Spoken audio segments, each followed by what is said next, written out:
Now, what I want to talk about today is embracing your journey toward a worthy legacy. And I know that you guys have been talking about legacy all year long. And so legacy is a really, really important thing to me, really our destiny and what God has called and equipped each of us to do individually. This is a huge topic that I teach on a lot, and so it just felt like such a natural overflow.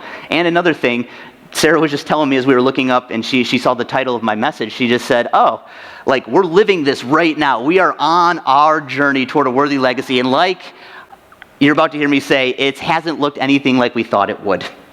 But what I want to do is I want to weave in a little bit of my own story from what I know about Acts Church and the journey that you guys are on. And I also want to weave in the story of Joseph, because I believe that the story of Joseph has so many awesome things to share with us. So before I dive into that, I'm going to pray real quick, and then let's dive in. So Lord, I just feel so blessed and honored to be here right now. God, I'm asking that I could be your mouthpiece like the prophets were in the Old Testament. Lord, I'm just asking that you would speak through me right now.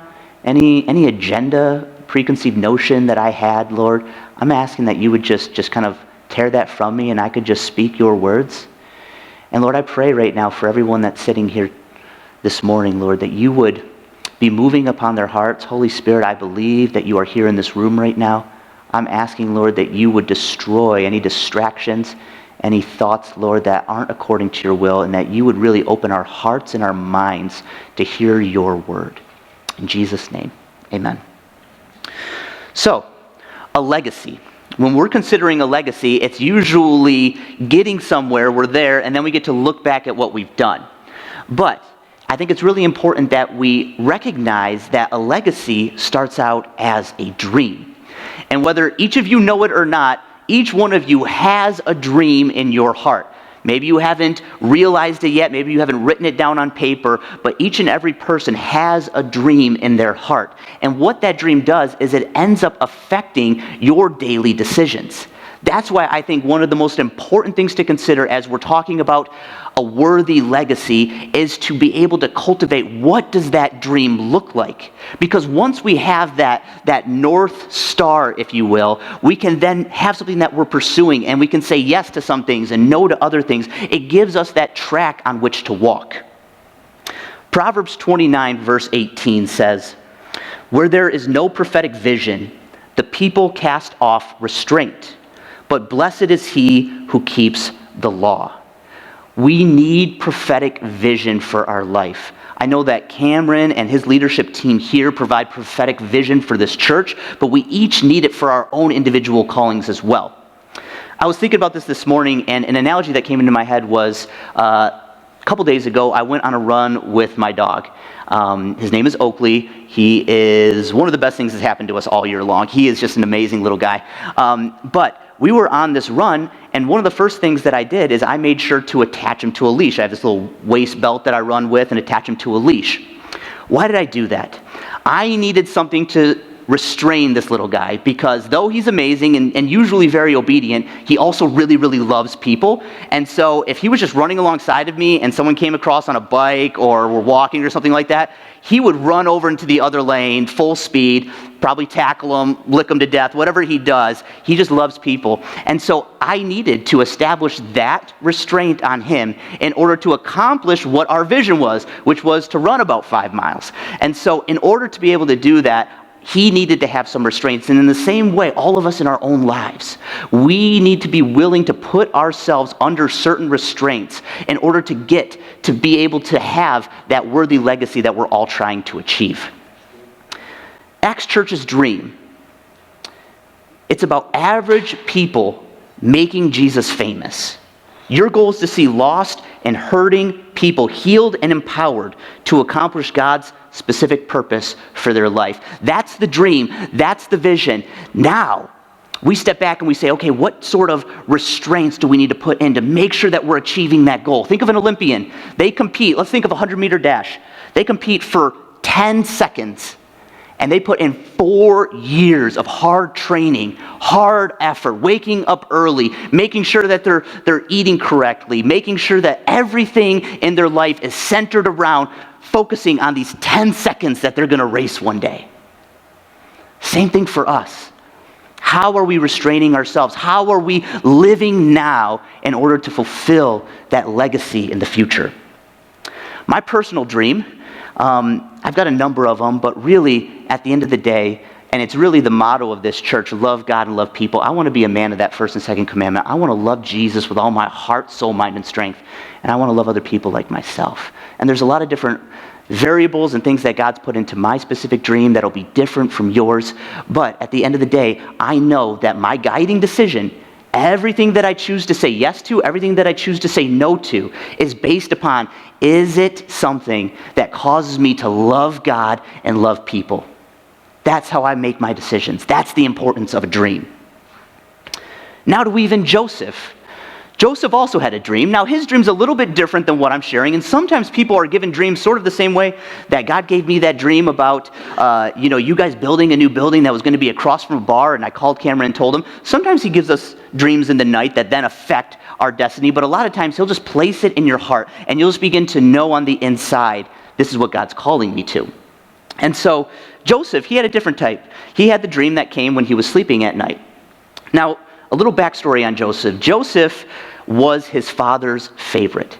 Joseph started out kind of behind the eight ball in the sense that he was his father's favorite. He was given this multicolored tunic. His father really, really adored him. He had him when he was old. And another thing that Joseph did was he kind of badmouthed his brothers a little bit. It doesn't quite say exactly what happened, but he basically gave a bad report about his brothers. So this spurned jealousy, this spurned anger on account of his brothers towards him. And this is where we'll kind of pick up this story on what Joseph's dream was all about. In Genesis chapter 37, verse 5 through 11, one night Joseph had a dream. And when he told his brothers about it, they hated him more than ever. Listen to this dream, he said. We were out in the field trying to bundle up grain. Suddenly my bundle stood up and your bundles all gathered around and bowed low before mine. His brothers responded, so you think you will be our king, do you? Do you actually think you will reign over us? And they hated him all the more because of his dreams and the way he talked about them. Soon Joseph had another dream, and again he told his brothers about it. Listen, I've had another dream, he said. The sun, moon, and 11 stars bowed low before me. This time he told the dream to his father as well, and as to his brothers, but his father scolded him. What kind of dream is that, he asked. Will your mother and I and your brothers actually come and bow down to the ground before you? But while his brothers were jealous of Joseph, his father wondered what the dream meant.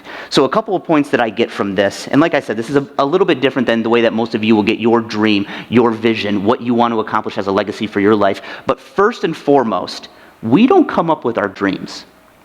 Our dreams are given to us by God. And so this is a very, very important distinction that I want you to make. It's not so much about what you want to do. Now, God is so gracious, and most of the time, He aligns our desires with the dream He's put on our heart. But at the end of the day, are you willing to walk out a legacy that you may not even like? I'm in this season right now, to be honest with you. There's things that God's asking me to do right now, and in my flesh, I don't want to do them, truthfully. But when you feel that call, when you feel that He's leading you to it, are you willing to take a step of faith? And so God is the one who gives us our dream. We don't come up with our own dreams. And secondly, not everyone's going to like your dream.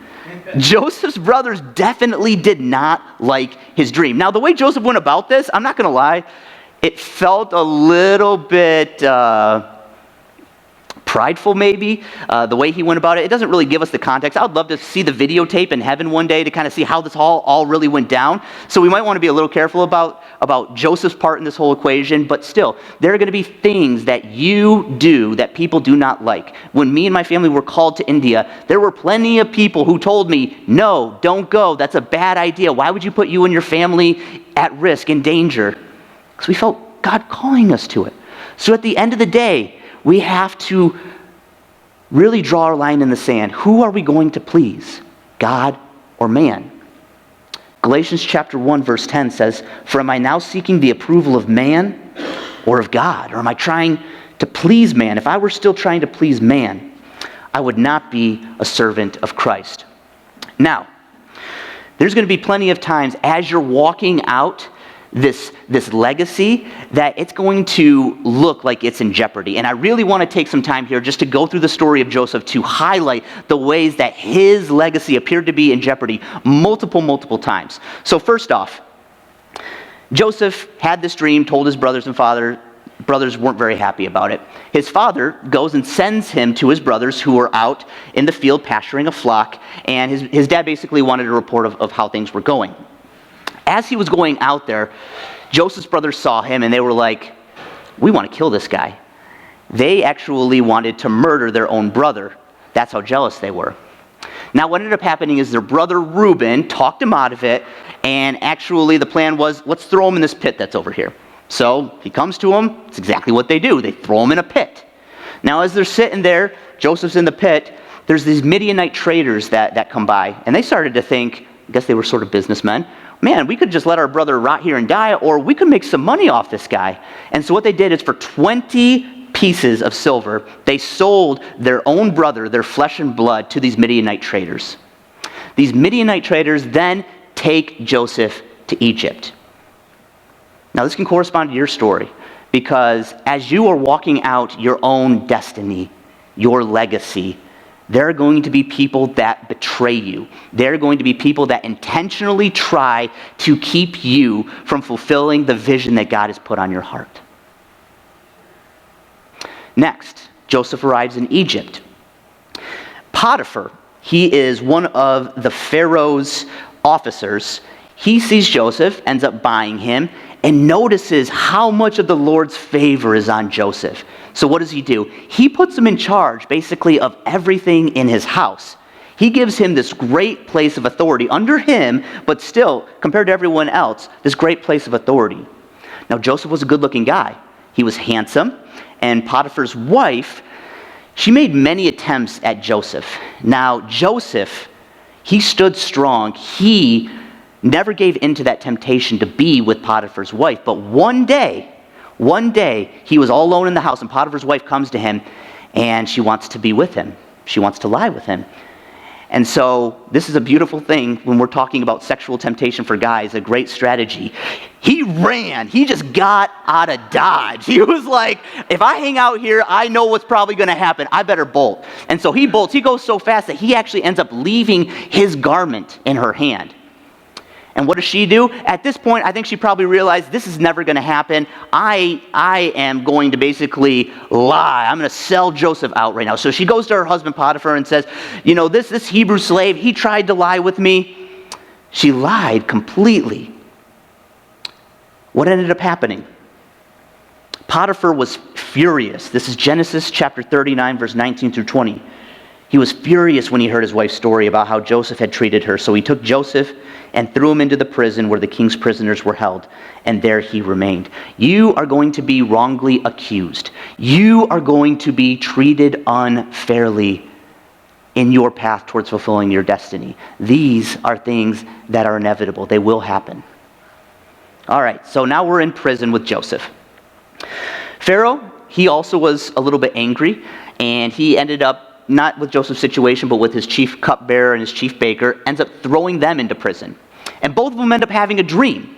The chief cupbearer, he had a dream that he was squeezing grapes into this wine glass that he was then giving back to Pharaoh. The baker had a dream as well. This one, he had 3 baskets on his head. There was pastries in this basket, and as he was going to bring that top basket, which was Pharaoh's, to Pharaoh, birds were coming and they were stealing from it. And Joseph interpreted the dream for them. He basically said that the chief cupbearer was going to be restored to his position, but the chief baker was going to be killed. And guess what? A few days later, this whole thing ends up happening just that way. Now Joseph told the chief cupbearer beforehand, like, hey, when you get restored, like, remember me, like, put in a good word for me with Pharaoh so I can get out of this prison. What ended up happening? The chief cupbearer forgot about Joseph. In your own walk towards fulfilling your legacy, fulfilling your destiny, you will be forgotten about. You will be let down by other people. These are aspects that we are all going to face in this dream of fulfilling our legacy. Now, to let you guys in a little bit on my story, I kind of feel a little bit, and this is a bit dramatic because I haven't been in prison. I haven't, suffered the way that Joseph suffered, but just metaphorically, follow me here. I feel a little bit like Joseph right now in some ways. I'm struggling and feeling that the legacy God's called me to is actually in jeopardy. We planted the House of Prayer 5 years ago. It was a beautiful thing and has been a beautiful thing, but just recently, God has called me and my family out of that position of ministry. And so we're in the process right now of transitioning. Probably by the end of August, I'll fully be done with all of my official capacity with the House of Prayer. And so this is the way I like things to be done. I like to get a good 5-10 year vision out there and then work my way back knowing all the steps along the way so that I can accomplish that vision. That's my way of doing things. God sometimes doesn't work like that. And so he's calling us literally into the unknown. He's calling us into a wilderness season right now. That's the words he's using, and they've been confirmed by other people. That doesn't sound like a lot of fun to me. And so we're stepping in faith. We're walking in this way where we're leaving our job, our main source of income, all of that, and we're not even sure what the next stage of life has for us. Seems really foolish, doesn't it? The things that are foolish in the eyes of man are sometimes wisdom before God. And so we just keep walking this journey, not understanding, not knowing, but trusting that he has a plan for us. My legacy, what I wanted to see built here in Ottawa and in the Illinois Valley with the House of Prayer, he's stripping that from me. But I do have faith that he's leading us to something beautiful. If Acts Church is anything like any of the other churches that I know of, when COVID hit back in 2019, I'm guessing that there was some questions about the legacy of this church. God, what are you doing here? What is happening? Are we going to survive? Are we going to make it? Now, you guys got this amazing building project, or the way that I like Cam keeps talking about it as is this legacy project. It's not a building, it's a legacy. I so get behind that way of thinking. And there's a lot of excitement with that, just as there's some excitement with what we're doing, heading out into the unknown, the adventure, that's cool. But with it also comes the temptation to be anxious. Are we going to have the money to fulfill this building project? Are we going to have people stepping up and volunteering in order to be able to get it done? Are we going to be able to make this thing really happen? Is this going to be the thing that sinks us? These are thoughts that will be tempting to think and to consider as you're walking out this journey of faith as well. Proverbs chapter 16, verse 9 says, "The heart of man plans his way, but the Lord establishes his steps." I want to tell you that rarely will your journey actually look the way that you mapped it out. I wanted to share real briefly on our experience and how we even arrived in Ottawa. Like I said, me and my wife, we met on the mission field in India. We were planning on going back right after we got married. God had us stay for a season here, had a couple of kids. About 5 years into our time in the States, we decided, okay, he's calling us, let's do this. And so we sell all of our possessions, most of our possessions. We had a couple of totes at a friend's house. We sign up for a mission agency, we gain all of our support, buy our plane tickets, we're ready to rock. Everything was just perfectly aligned except for those darn visas that you're required to have in order to get into another country. They didn't come. I'm sitting in Chicago airport, Sarah's at the consulate office, and they're telling us, sorry, you're not flying today. 2.5 months we waited. At the end of it, they finally just flat out denied us. We still don't know the reason why. But God was trying to get us somewhere. He was trying to get us for some reason to Ottawa, Illinois. There are going to be these things that feel like trials, that are trials in many, many instances, but I want you to consider them in a different light. You see, to our flesh, a trial is painful, a trial is difficult. But to God, it is his way of forming and shaping you to be the person that he needs you to be so that you can walk out that destiny. James chapter 1, verse 2 through 4. "Dear brothers and sisters, when troubles of any kind come your way, consider it an opportunity for great joy." Man, that convicts me every time I read it. Do I really look at my trials as an opportunity for great joy? "For you know that when your faith is tested, your endurance has a chance to grow. So let it grow. For when your endurance is fully developed, you will be perfect and complete, needing nothing. You see, I truly believe that God cares far more about what he's building in each and every one of you than about your end game. Let's talk about the building that you guys are doing. Yeah, God wants a beautiful building right next to a bar. I love that. Right next to a bar in the heart of downtown LaSalle. He wants that. It's important to him. But guess what? I think he is far more concerned about every single person here in this room this morning and this journey that you guys are on and what he's building inside of each of you as you sacrifice, as you give money, as you give time, as you are tried and tempted to give up at times. He's building you. Now, he's using the building as kind of that carrot at the end, dangling in front, but he's using that to form and to mold you. Think about heaven.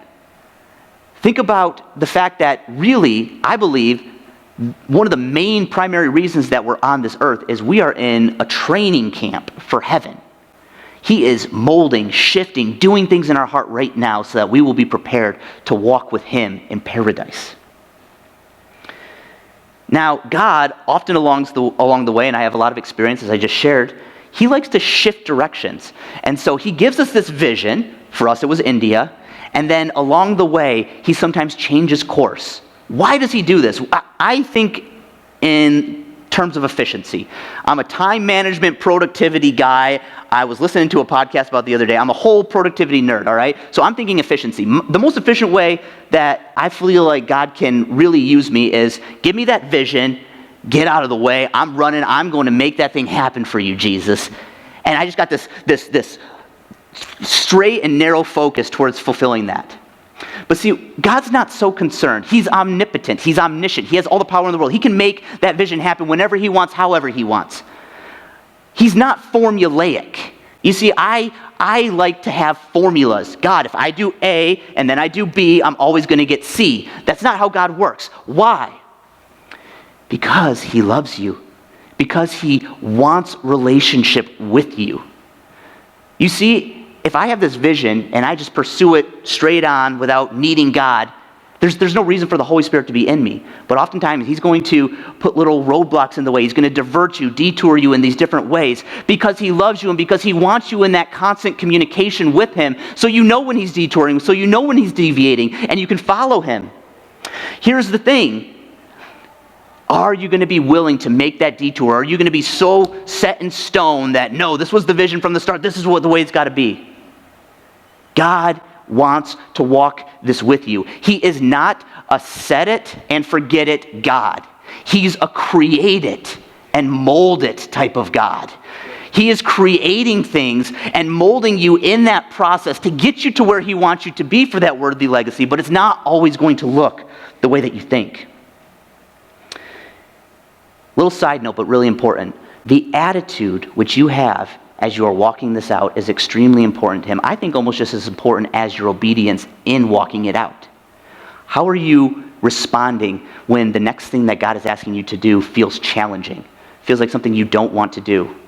What's going on the inside of you? This is where the rubber meets the road. This is where God does his best work. How is your attitude? Yeah, maybe you'll show up for that work day on Thursday nights, but inside you're angry that you had to give up a night of watching Thursday night football pretty soon.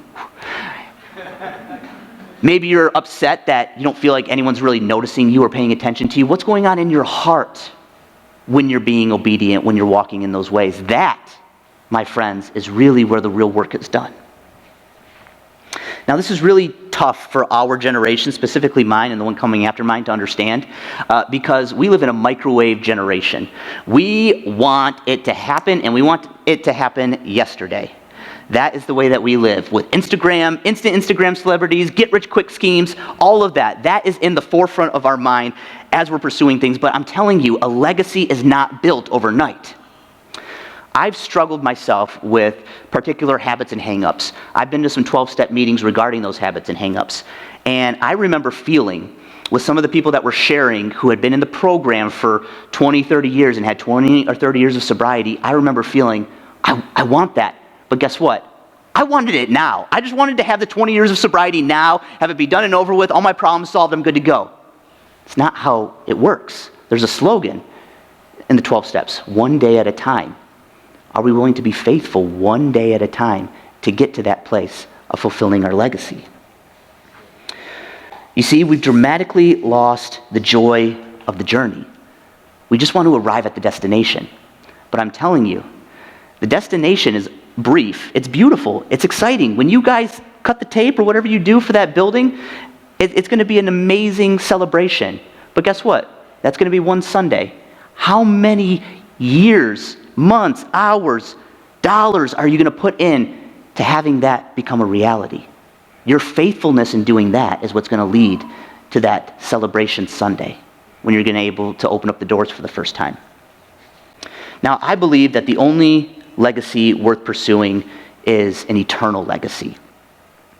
Don't be fooled into chasing what the world sees as an honorable legacy. Jesus was talking with the Pharisees and religious leaders, and he was sharing about how you can't love God and love money. Just impossible. You're going to love one or you're going to love the other.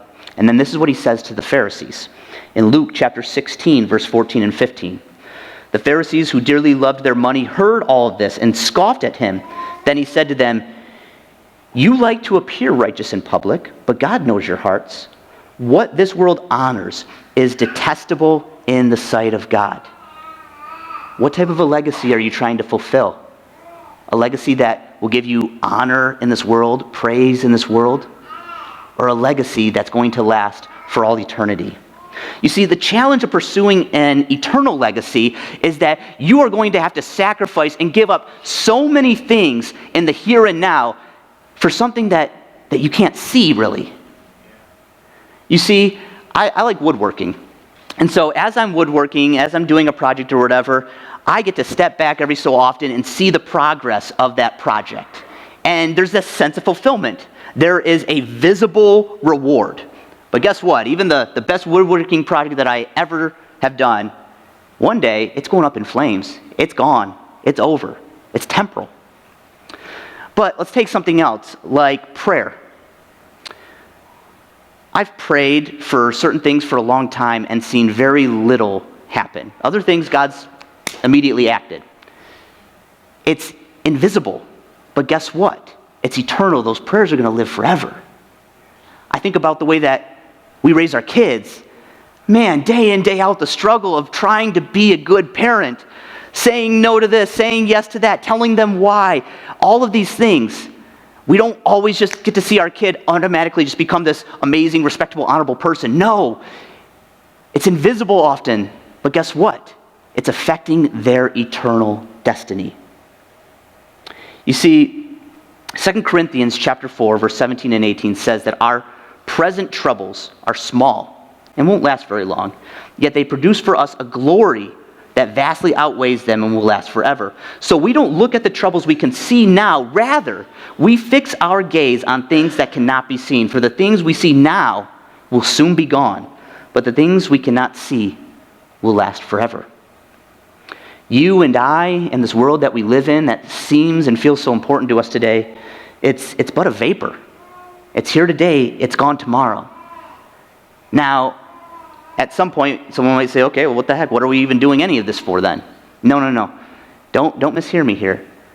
The way that you live today, Sunday morning, at 10:30 a.m., the way that you live right now, it affects not only your own destiny, but the destiny of others. 2 Corinthians chapter 5, verse 10 says, "For we must all appear before the judgment seat of Christ, so that each one may receive what is due for what he has done in the body, whether good or evil." What you're doing right now, even if it feels insignificant, it matters. And guess what? It matters for all eternity. There's these things called eternal rewards. They're real. But they're affected by your daily life right now. I believe that really accomplishing an eternal legacy, it's walked out in the day by day, living faithfully to what God has called you today. I'm very, very familiar with this verse now because I'm a visionary person and God's told me, at least in this season of life, to focus just on the next step. James chapter 4, verse 13 through 17. "Come now, you who say, today or tomorrow, we will go to such a city and spend a year there and engage in business and make a profit. Yet you do not know what your life will be like tomorrow. You are just a vapor that appears for a little while and then vanishes away. Instead, you ought to say, if the Lord wills, we will live and also do this or that. But as it is, you boast in your arrogance. All such boasting is evil. Therefore, to one who knows the right thing to do and does not do it, to him it is sin. What is that right thing to do today? Not a year from now, today. If you're not doing it, pretty clear to you it is sin. All right, as I close here, I don't want you to think that I forgot about the story of Joseph, because we left him and he was still in prison. But God did some pretty cool stuff here. And so I really want to encourage you, actually, read the story of Joseph. Starting in Genesis 37, goes right through 50. It's awesome. It's really faith-inspiring. But this is what happens. A couple years after the chief cupbearer is restored, Pharaoh has this dream.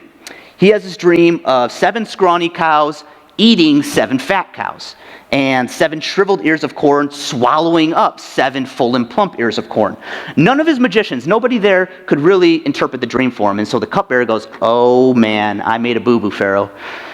There's this dude that I was with in prison when you were upset with me who interpreted my dream, and it came out exactly like that. So Pharaoh summons Joseph to him, and Joseph tells him what it's going to be. This is 7 years of abundance in Egypt, followed by 7 years of famine in Egypt. And Pharaoh was so impressed by the discernment that God gave Joseph that, guess what? He put him back in second in command. So let's just follow this path a little bit. Joseph, he has this dream. People are going to, his brothers, his family's going to bow down to him. He's sold into slavery. He ascends to the highest position in Potiphar's house, an officer of Pharaoh. He's lied about. He gets thrown into prison. While he's in prison, he has this hope. Oh man, I interpreted this dream. Maybe I'll be able to get out of here now. He's forgotten about. Now, 13 years after he was sold into slavery, he is restored to a position of authority and honor as second in command over all of Egypt. And Pharaoh gives him basically the keys to create the plan. What do we do for this 7 years of famine that's coming after the 7 years of abundance? He comes up with this great plan. The 7 years of abundance happen. They save, they store up. It's all good. 7 years of famine happen. People from other countries now are starting to come to him. From the land of Canaan, his brothers are sent to him, not knowing it's him, by the way, by their father to get food to be able to bring back to the land of Canaan. This goes on for a while, so I'm going to really tighten it up here. Basically, Joseph ends up revealing who he is, his identity, to his brothers. His family ends up bowing down to Joseph, just like he had in his dream. And he saved the lives of thousands of people. But you think when Joseph had that dream, it was like he expected? That was not the path I think Joseph thought he would walk. Last thing that I want to say. What the devil intends to destroy your legacy, God will use to establish it. Genesis chapter 50, verse 20. You intended harm to me. This is Joseph speaking to his brothers. You intended harm to harm me, but God intended it all for good. He brought me to this position so I could save the lives of many people. God was in it. God was with Joseph in the pit. God was with Joseph in the prison. He didn't leave him at all. He saw the whole thing, and he was using that to form and to mold Joseph into a person that could actually walk out this legacy. If Joseph didn't have those experiences, I don't think he would have been able to stand in that place to save those people. So all of these bumps in the road, these potholes, these detours, God's not ignorant of it. No, God's using it. He's using it to form and mold you into the image of his Son. Jesus, I thank you so much for just an opportunity to share your word. And Lord, I pray that whatever, Lord, was said that was according to your will, that it would stick not only in our minds, God, but also down in our hearts. Let it sink down to that place where we actually take action on it, that it transforms us on the inside. God, I pray for each person here. Show them that legacy that you're calling them to, and give them the heart to walk and to persevere through all the ups and downs that will come as they embrace their journey toward a worthy legacy.